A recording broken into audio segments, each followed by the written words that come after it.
It's showtime. It has been for the last 30 minutes because I messed up the time stream. So you guys watching it better after, you'll be here.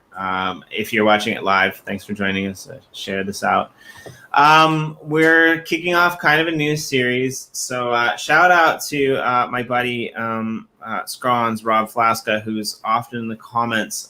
He came in one day and he said, look, what we need to do, or what it would be really cool if you guys could do, is if you guys could do some featured posts on the blog about like how to, get people into Minecraft that might not be, longtime Minecrafters, like basic level, mid-level, high level kind of tutorial stuff that we could draw from. And so we had a journeys through the through the Uplift World communities yesterday with ArtVndingMchn. And we had Joe and Luke on the show, and we were showcasing some of your builds. And we thought, hey, why not kick this new series off, this new blog post off, actually, with a video where you could actually come in and show, what some of these kind of mid to upper, generally speaking, we'll maybe go over some lower level as well, but mid to upper level techniques are, especially in a survival server.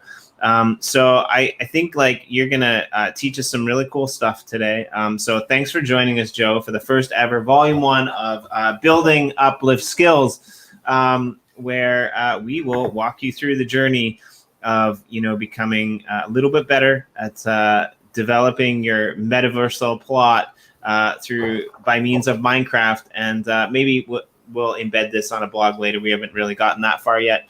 But yeah, welcome to the channel for the second time this week. Yay, Luke. Of course, it's an honor to be here. Just jumping right into it. As soon as you start on your survival world, your main priority is going to be, of course, surviving. But since this is more of an advanced tutorial, you're going to want to get diamonds. So you're going to want to go down. To get diamonds, you really are jumping into it. Hey, okay, get in there and find the bank and get some diamonds. All right, good. I like it. Well, we have a lot to cover right now, but nice. You'll need at least an iron pickaxe or better.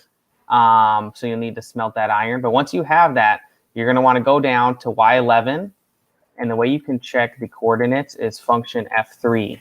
So you can check the coordinates right there. The middle coordinate on the XYZ is the Y coordinate. So that's how high and low you are in the Minecraft world. So you're going to get down to Y11. On the left side of the screen there, you can see just after the break, it says. So Y11, so like Y12 would be 12, Y13 would be 13. Yes, Y10 is 10.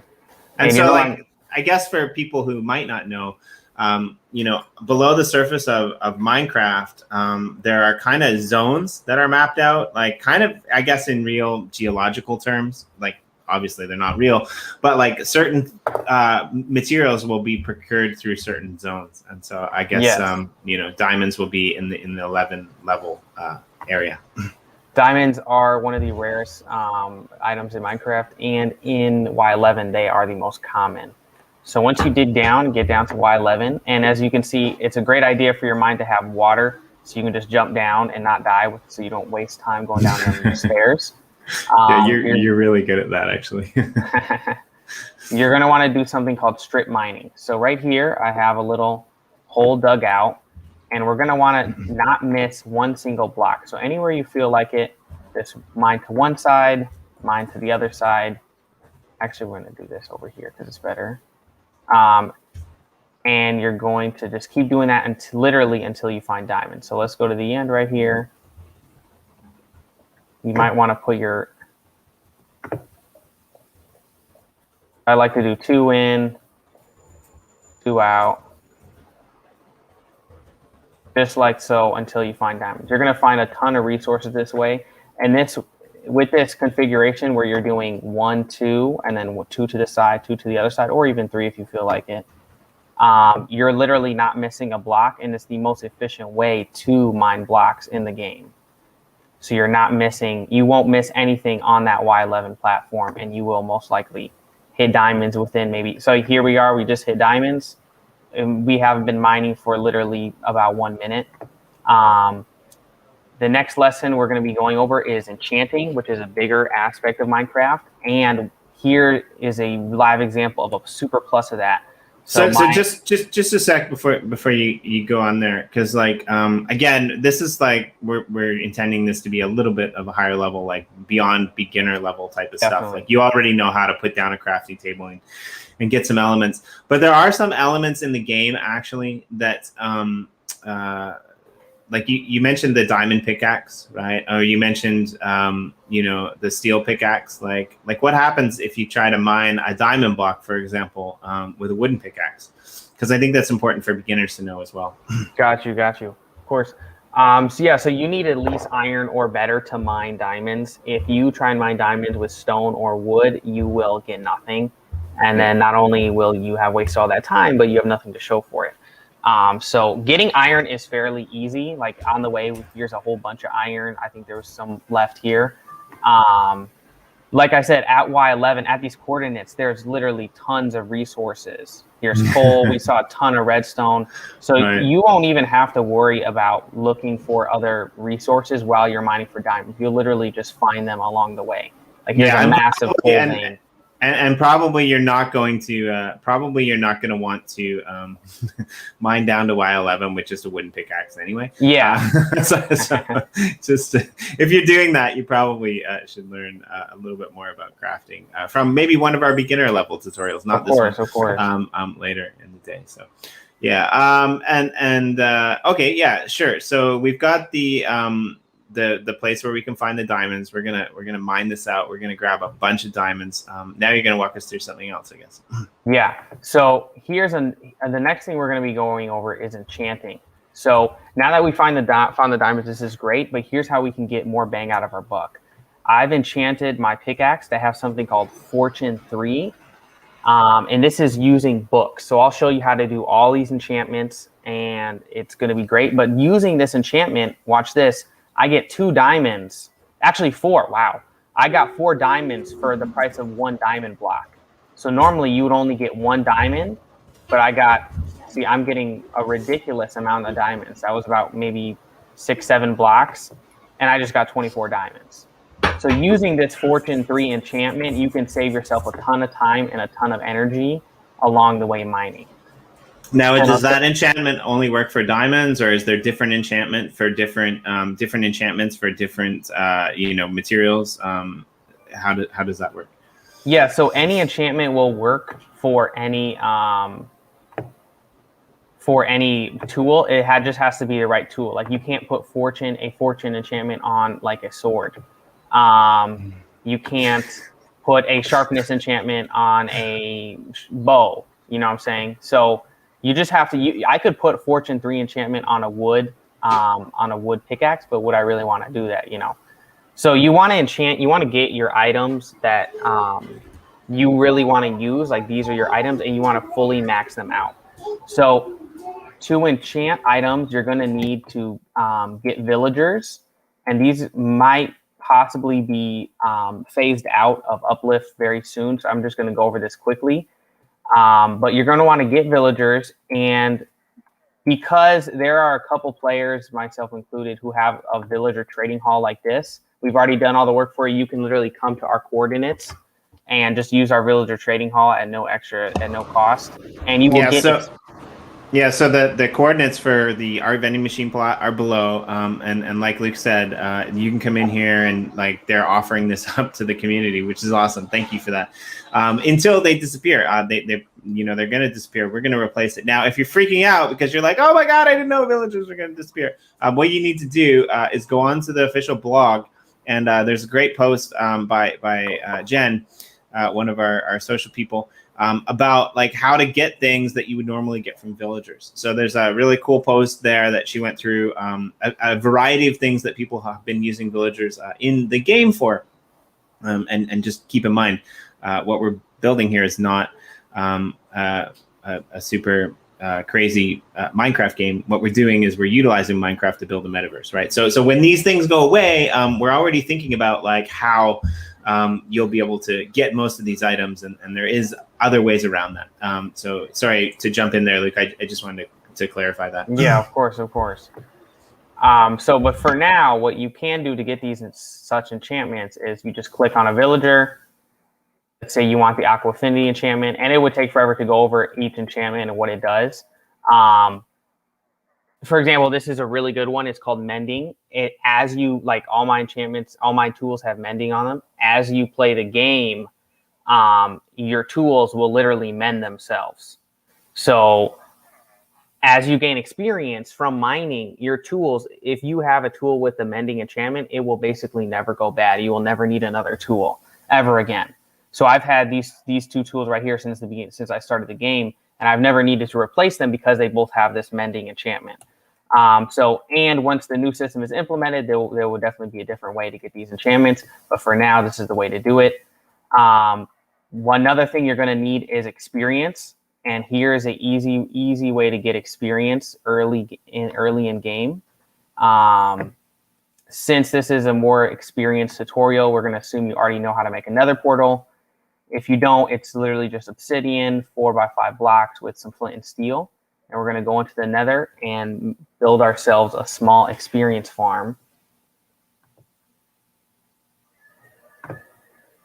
The reason we're doing this in the nether is because mobs have a higher spawn rate here, and killing mobs, which are like the bad guys, monsters, is a lot easier to do in the nether. So right here, I have a pre-made little hole. Basically, you're just going to want to dig out a hole, put trapdoors at the top, and then at the bottom, let's see this. You're going to want to put slabs right here, and some hoppers. The way you make hoppers is with steel, with iron and a chest. So once you have this little space carved out, you put 3 hoppers, 1 chest. And if you are curious, the way hoppers basically pick up items and lead them into a chest. So the way you would place a hopper to lead it into the chest, because it has to be directionally led into that chest, is you hold down shift, and then click on that chest. And now that hopper is leading into that chest. So once you're done with that, you're going to want to cover this up. Let me get out of here.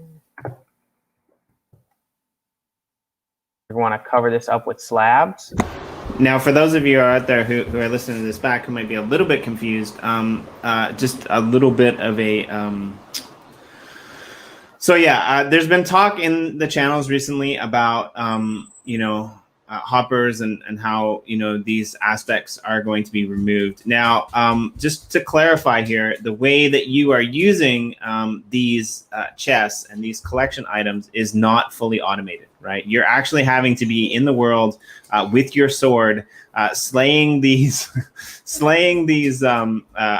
monsters, bad guys, for the XP points. And then when you slay them on that area, then basically what the chests and the hoppers do is categorize them. That's it, right? If you're not in the game, there's nothing being done, right? Like you're not there like killing these monsters or these spiders or these spawn evil doers who are trying to come in and mess up your gallery.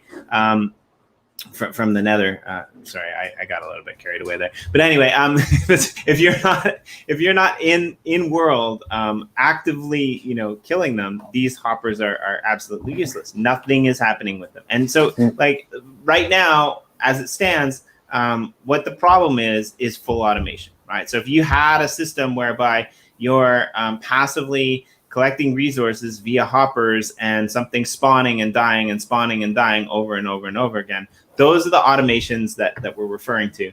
It's not that you can't place a hopper. It's not that you can't, automate things. Russ is another really good example over in Chicken Caw. He's come up with some ideas to be able to automate things when people step on a pressure plate, and that will like play some music or something like that. So as it stands right now, this kind of thing is okay, but like automation over and over and over again for like resource collection when you're not in the game, or other similar types of like motion or movement automated things that are trying to game the system that we've set up. These are the things that are illegal. So yeah, thanks for showing people that, and I think that's a really good distinction to make, Luke. Yeah, of course. So right now that we're in game, we're going to gain ourselves some XP so that we can enchant our tools.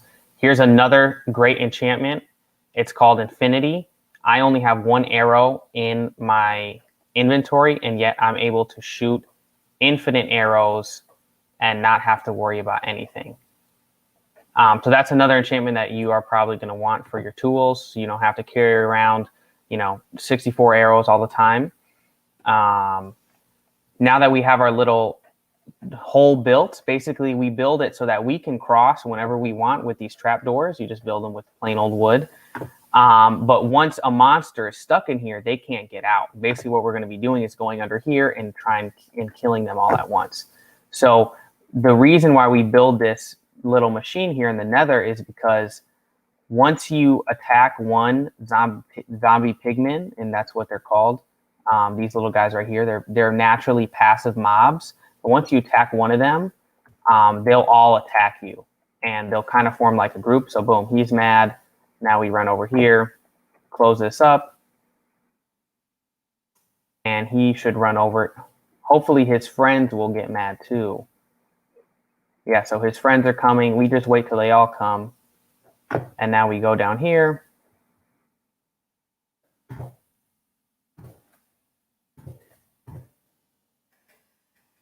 It's like kicking a bee's nest, essentially. Yeah, and we can kill them all at once. Right. And all their items are picked up through the hoppers. We can repeat this over and over. You can gain like 10 levels in like 5-6 minutes. But this is a really efficient way, not 5-6, maybe like 10-15 minutes.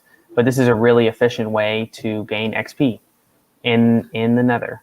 So yeah, so XP for those who don't know, like translates to experience points, and so what for beginner level people who aren't really sure, what does XP allow you to do in the game? Yeah, so XP is this little green level at the bottom. I'm at level 28 right now, and XP allows you to do a lot of things, but mainly enchant items. So now that we have our levels up from killing monsters and mining, we can now enchant our items. If you don't have the correct level of enchantment, you're not allowed to enchant your items. And enchanting your items is huge in Minecraft. It'll save you a ton of time and a ton of effort. But enchanting your items is not free, as we're about to see, and it's going to cost me some XP. So let's say you come and you get the book you want. Let's say we want, what do we want? Protection 4. This is a good enchantment. I don't have any emeralds on me right now, but basically you would just click on this, have a book in your hand, and be able to make that trade right there. You get the book you want, you go up to your... A lot of people think enchanting is best on enchantment table. It's really not. It's much better to get the books you want. Instead of using such an enchantment table like this is what most people use.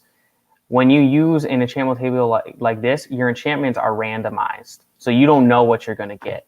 What you want to do is get the enchantments that you want. So that's what we're going to do right now. So here's an infinity enchantment, Silk Touch. So I'm going to put Silk Touch on this diamond pickaxe right here.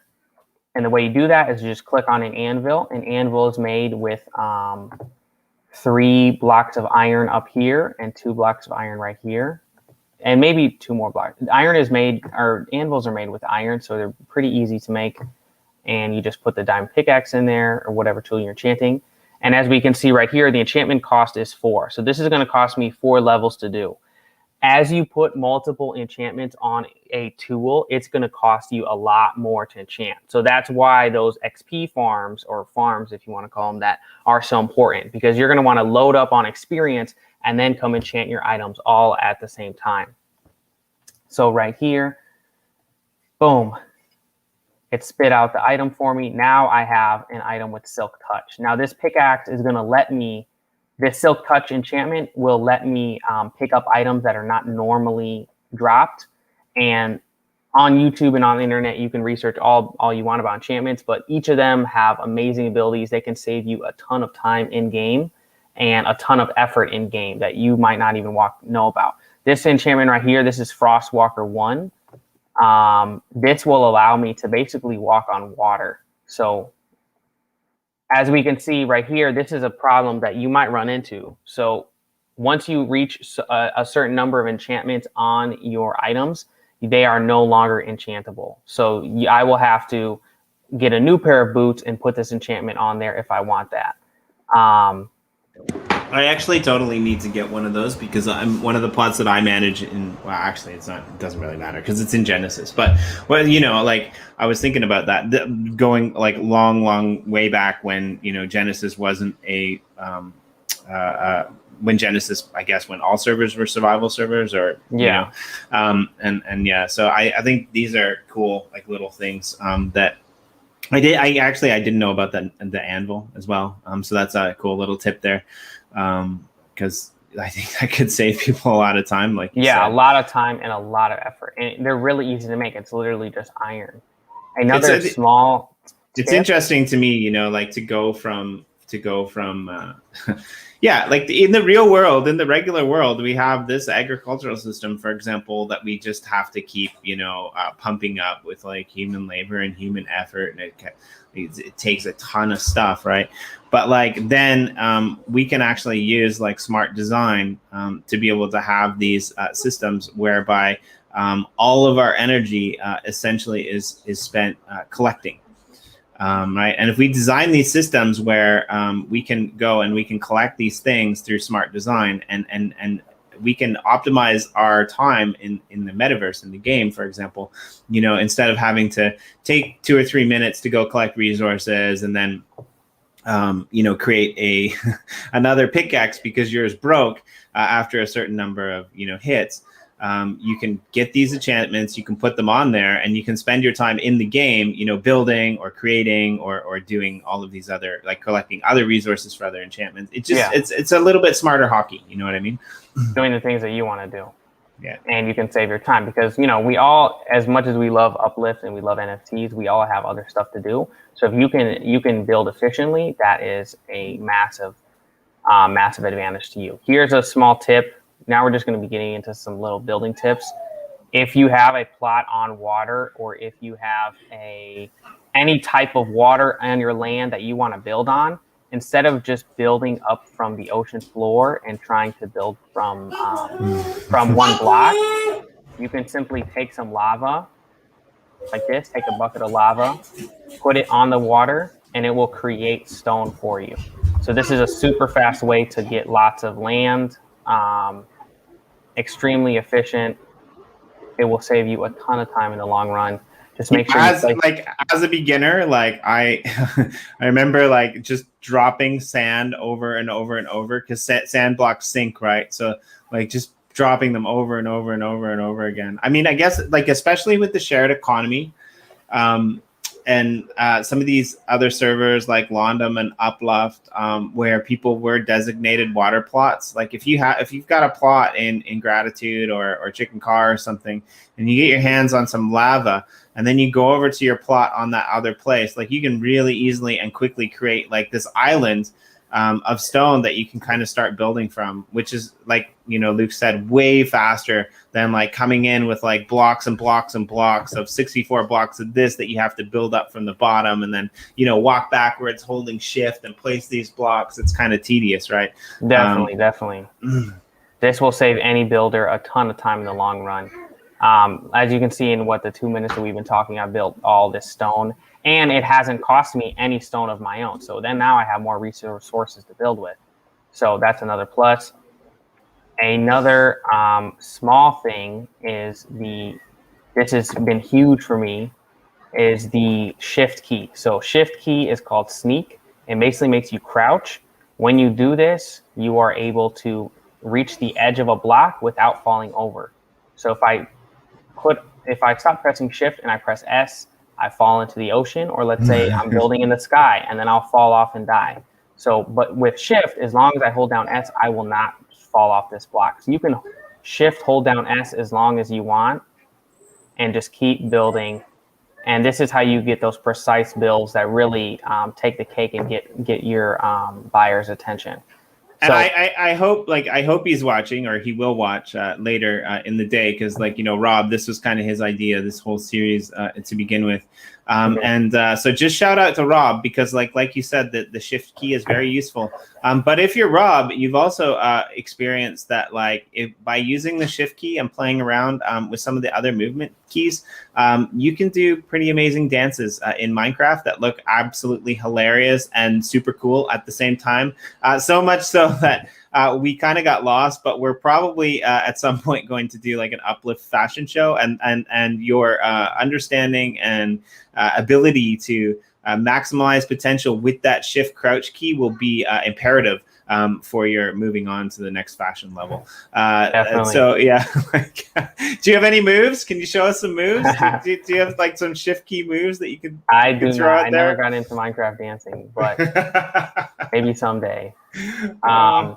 Another thing you're going to want to keep in mind while you're building is to always put down tons of torches, especially building a land plot like this, because monsters will spawn, and the last thing you want is a creeper to spawn and destroy what you're building. Creepers are green mobs, and basically they walk up to you and they blow up. It's not cool. It's not fun at all, but it's a part of the game. It's something we have to just deal with. So just always remember to place torches on the ground. Preferably, you want to place them on the ground instead of on a block like this, because this has a longer light reach. So just remember to place those torches, and you want your plot to have what's called no spawnable block. So that means there's enough light on every block in your plot so that no monsters can spawn and destroy your stuff and possibly kill your customers, because nobody wants their customers dead. They want them buying stuff. So that's just another small thing. The last thing I have to cover is survival elevators. This is huge. This has saved me a loads of time. We're actually going to build one right here, literally right into this mine. So just an elevator will save you a ton of time and a lot of resources. Actually, I'm not going to build one here yet. We're going to build one on side, but what you'll need is a magma block, which you can get from the nether very easily, some soul sand, which you can get from the nether extremely easily, a little bit of block to build with. Any block, doesn't matter. And you'll also need a couple buckets of water. And these elevators will allow you to travel basically anywhere in your world, and very easily, because in survival we don't have the ability to fly, and many users won't have fireworks or elytra, because this is a NFT world, not a Minecraft metaverse. This is focused on NFTs. So because of those facts, we need an elevator to get where we want quickly, and I'm going to show you guys how to do that once I get over here. Yeah, and so again, this is kind of the point of the Uplift world in general. Is, as far as we know, this is the first time that property rights have ever been ascribed to locations within a Minecraft setting, which has a lot of advantages. One of those advantages being that somebody can't come in and destroy your builds. Mm-hmm. You have the ability to build something, to whitelist people to your account, to not have people come in and mess with your shit. And yes, when we find you coming in and messing with other people's stuff, we do tend to take that very seriously, because if you're stealing somebody else's resources or something like that. Now, I mean, given if you're on a plot of mine and you eat some berries, I'm totally happy with that. And I think most people are as well, right? But there's a difference between that and trying to corral resources that you could find freely. But the one disadvantage of what we've created happens to be that you can only actually take resources and materials from the plots that you are whitelisted to, or the plots that you have those NFTs to. So like you said, in survival servers, some things can be a little bit more difficult, right? You can't just run around and find these items on the map, right? You actually have to interact with other people, trade with other people, learn from other people.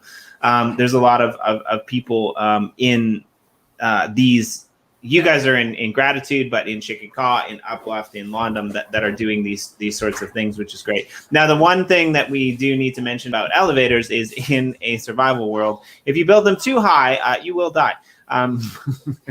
So you'll run out of. That's not somebody dying. It's just it's a weird monster. Yeah, so these elevators will let you, it'll save you a ton of time, and they're extremely easy to make. That's why I included them. Basically, you're just going to want a land plot like this, or in any similar fashion. We're basically going to be building 2 tubes, 1 water tube that goes down and 1 water tube that goes up. So, and this is how we're going to do it. And right here, I'm shift holding so that I can build faster.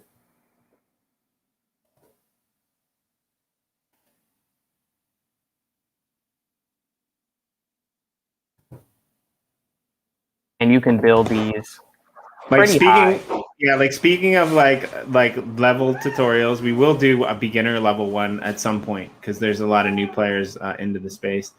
And like I was a total beginner, like when, you know, coming from the show and you know, being, you know, friends with Corey and getting into this.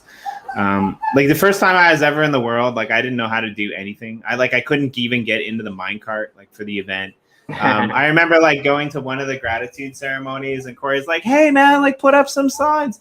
And like I punched the sign and like I broke the box and there were signs all over the cathedral. And that was kind of like before the Uplift actually even existed. And he's just like, that's it. You're like, no rights for you in the cathedral. Like, right. Cause it's kind of his baby. So it was kind of fun. But then I remember doing another stream and like Corey is like had a plot. I think this is after like London or maybe London.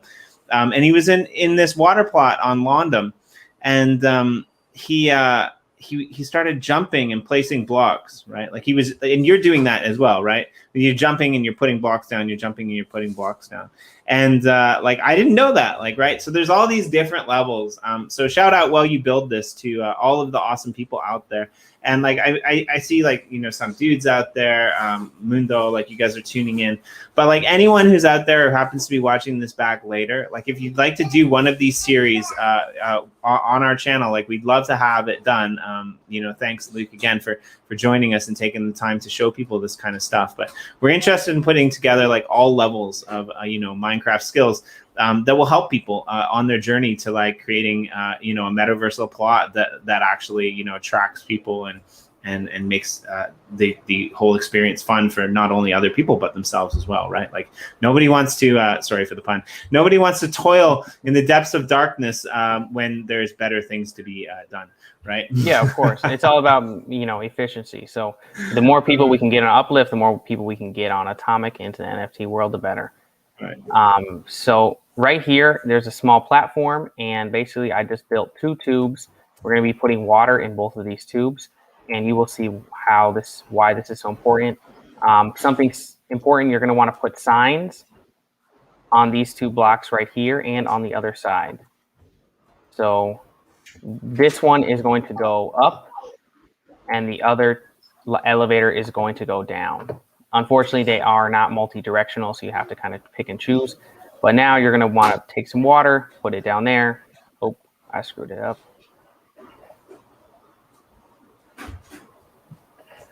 Take some water, put it right there. Take some water, put it right there. And now we are going to be using the blocks that we got. And you can put glass right here, make it look pretty, all that stuff. And we're putting these signs here just so that we don't make a mess. Let me just fix this right here. And now what we're going to do is magma brings water down. So magma, this is the down elevator. So we're going to replace this. Or I'm sorry, I skipped a step. This is super important. But now what we're going to do is we are going to fill up these tubes with kelp. And what this kelp does is kelp can be found in any ocean. It's extreme, like right here, this is all kelp. It's super easy to find, super easy to use. what this kelp is going to do is it's going to, oops. So it's kind of being annoying right now. Yeah, I totally man, water, like I think being a water master in Minecraft is like a whole new level of I often like, yeah, I had this experience where like there was a couple times where like I just got to the point where like I was like, hey, actually this like weird little mishap created this water feature that was pretty amazing. And then like I was trying to like add to it and I messed the whole thing up. And like, yeah, I spent hours trying to like master the weird intricacies of water. Yeah, it's a whole craft in itself. It is kind of crazy. Oh, I messed this one up too. Okay. So yeah, so water is very useful in Minecraft. What you're gonna do, oops, is if you're building such an elevator, you're going to put kelp all the way up. And what this does is it levels out the water. So instead of the water pulling down or pushing up, it's going to basically make it stationary water blocks like the ocean itself. So now that we have, let's say we have kelp up this one and up the other one, we can destroy this kelp. And for your up elevator, you're going to want to put soul sand right there. And for your down elevator, you're going to want to put magma blocks. Yeah, so I guess like the you know, the easy way to look at it is like kelp is basically the neutralizing factor for the water. Yeah. Like it neutralizes all motion and then you have to re-add that motion for up and down using those blocks. Definitely. And you'll notice this as well now, like at the very top, right? This water isn't overflowing like over, you know, the sides. It's just held there because of that neutralization of motion, I guess, that you did. Yeah. Before. Well, it's because of that and because of these signs. These signs are essential. They basically block the water from coming out. If they weren't there, the signs would definitely...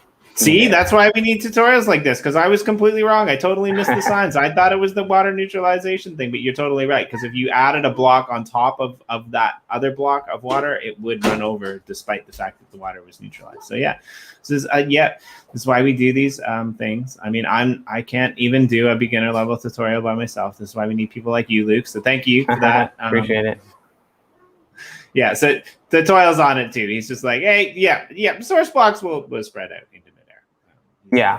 So right here we can get rid of this and replace it with a soul sand block. And I kind of messed it up because I didn't have glass, but I ran out of blocks. So, what this will do is it will shoot you up, and then you can go to your next level.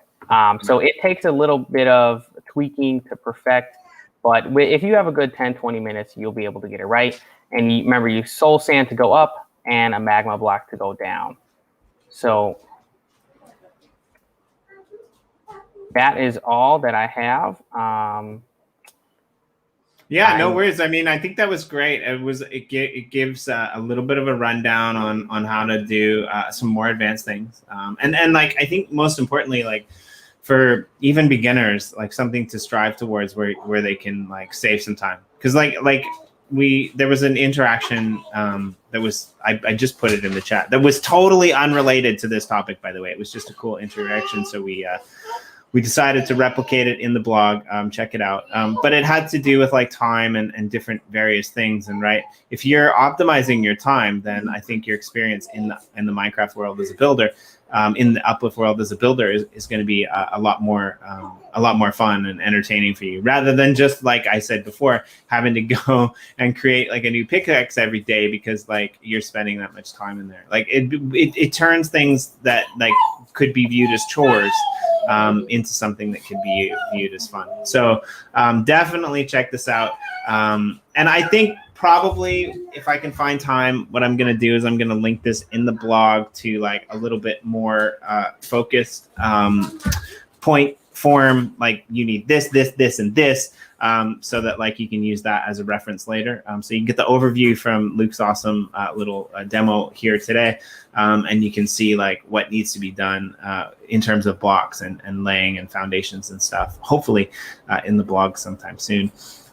But yeah, like again, thank you, Luke, for this just awesome little mini demo day. It was very cool. Of course. And just one last thing, here is a perfect example. I didn't mess up those elevators right there because I didn't have the correct resources, and that serves to the point of being prepared. But here's another example, soul sand to go up and the magma blocks to go down. Another plus with these elevators is you will not lose any bubbles, and you can stay in this elevator infinitely without drowning. So that's a huge plus. And I just wait a minute. I lost something. So I missed something because I'm not even that like. So how can you stay in this elevator infinitely without drowning? Because I thought that there was a time thing on that. So what did you do different from this and a normal elevator? They're all like this according to the game rules. Because you're using soul sand and the magma cubes, I can stay in this for like, even without my water breathing helmet, I can stay in this for a very, very long time, and I will not lose one bubble. I can stay in this infinitely, and I will not drown. But that being said, you have to build it correct for that effect, and that's where the kelp comes in. So, okay, magma cubes to go down and soul sand to go up. Very easy to produce, very easy to get, and it will save you a ton of time. I just traveled like 64 blocks in a matter of 5 seconds, and this is much faster than any ladder or anything of the like. So you can travel massive amounts in very short time. So yeah, that's all I have. So that's a first for me. Like that part I didn't know. I didn't even realize that like you were making that distinction. So that's super cool. Yeah. But yeah. And another plus is one enchantment book that you can get that I briefly mentioned earlier. It's called Mending. And as we can see, and in the beginning of this tutorial, I entered the game and my armor all had damage on it. But it's because I've been playing the game and I've been gaining experience, like that experience farm that I took you guys to. These two pieces of armor are like they're brand new, so they are absolutely undamaged. And that's because they have that mending enchantment on them. So if I don't lose this armor, which I never would, if you're not playing the game like an idiot, but if I never lose the armor, then you can make one set of armor and never have to replace it ever. So that's a huge plus. That'll save you a ton of time. You won't have to go mining for diamonds all the time, and you won't have to be, trading for resources, wasting your time when you could be building beautiful structures to show off your NFTs. So that's another small plus, and I wish you guys the best in your builds. Yeah, so shout out to Beautiful Structures as well. Check out on the channel, it's linked below, the journeys into the Uplift world with Luke and Joe of ArtVndngMchn. Everything that you saw today here was, I guess, the bones of the Uplift, of the ArtVndingMchn plot. We didn't even dive into the artwork and all of the other amazing things. Definitely go check out that stream if you're interested in. I see you in the comments, the Toil. I mean, another great Uplift builder. If you have any ideas for things that like might make people's lives easier, some like little skills like what Luke just kind of went through, hit us up. We'd love to feature more of you guys on this channel, whether it's basics like making your first crafting table, all the way to like, stuff that like I didn't even know was a possibility, like bubbles and water. And there's probably that's probably not even close to the high level, types of stuff. Hit us up because we'd love to feature you on this channel. Share this out. Keep being awesome because, that's what makes this community great. As evidenced by that last blog post I dropped in the comments, there's some really cool community members in here, and we really do appreciate you all and everything that you do. And we hope that people out there watching this will come and check out this plot because obviously Luke's put and the rest of the team has put a lot of work in it, and it's just one of the most beautiful things if you're an art connoisseur and like this amusement park gallery type of scenario is really impressive. So thanks all for joining us, and we'll catch you on the next episode, and hopefully the next episode of Building Uplift Skillz. Check you guys all out later.